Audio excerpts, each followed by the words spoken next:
Hi friends, ఈరోజు చేపల curry ఎలా తయారు చేయాలో చూసేద్దాం రండి. అల్లం వెల్లుల్లి పేస్ట్ తీసుకోండి, గరం మసాలా పౌడరు, జీలకర్ర మెంతుల పౌడరు, నిమ్మకాయ అంత చింతపండు నానబెట్టుకోండి. 1 kg ఫిష్కి క్వాంటిటీ.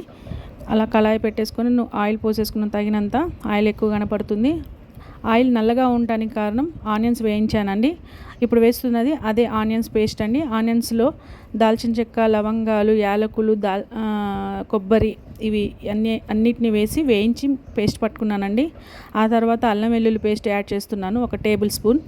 అలా అల్లం వెల్లుల్లి పేస్ట్, ఉల్లిపాయ పేస్ట్ నేను చెప్పాను కదా స్కిప్ అయిపోయిందని, ఆ రెండింటిని కలిపేసి పచ్చివాసన పోయే వరకు నూనెలో వేయించేసుకుందాం. ఆ తర్వాత జీలకర్ర మెంతులు పౌడరు వేయించి మిక్సీ పట్టుకున్నానండి ఇంట్లో. అది 1/2 టేబుల్ స్పూన్ జీలకర్ర మెంతుల పౌడర్ వేసుకుందాం. ఆ తర్వాత చిటికెడు పసుపు, తగినంత పసుపు, ఒక 2 టేబుల్ స్పూన్ ఆఫ్ సాల్ట్ వేసుకుందాం. ఆ తర్వాత 2 table spoon of chilli powder. మీకు తగినంత, మీ టేస్ట్కి తగినంత కారం తినేవాళ్ళు ఎక్కువ వేసుకోవచ్చు. ఎక్కువగానే పడుతుందండి, చింతపండు పులుసు పోస్తున్నాం కాబట్టి. ఆ తర్వాత ఆ మిశ్రమం మొత్తం కలిసిన తర్వాత ఫిష్ మొత్తాన్ని వేసేద్దాం. ఏ ఫిష్ అయినా నేను ఇలానే చేస్తానండి.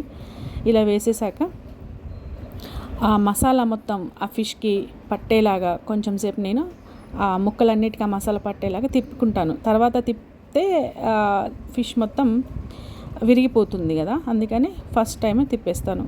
ఆ తర్వాత నానబెట్టుకున్న చింతపండుని బాగా గుజ్జుగా తీసేసుకొని పోసేసుకున్నాను, అంతే.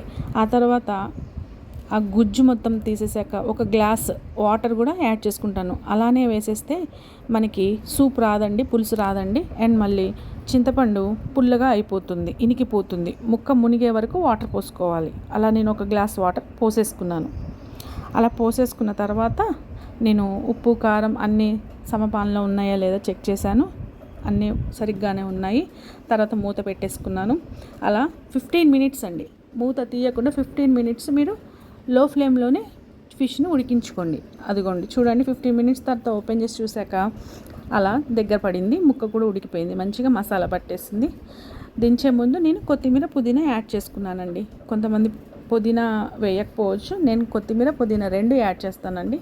అలా యాడ్ చేసుకున్న తర్వాత మొత్తం మిశ్రమాన్ని గరిటెతో కాకుండా జస్ట్ అలాగా బాండిని పట్టుకొని తిప్పేసేయాలి. ఎందుకంటే ముక్క నలిగిపోతుంది, ముక్కలు విరిగిపోతాయి.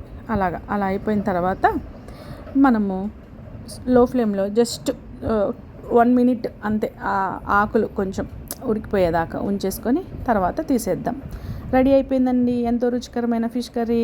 బాయ్ అండి.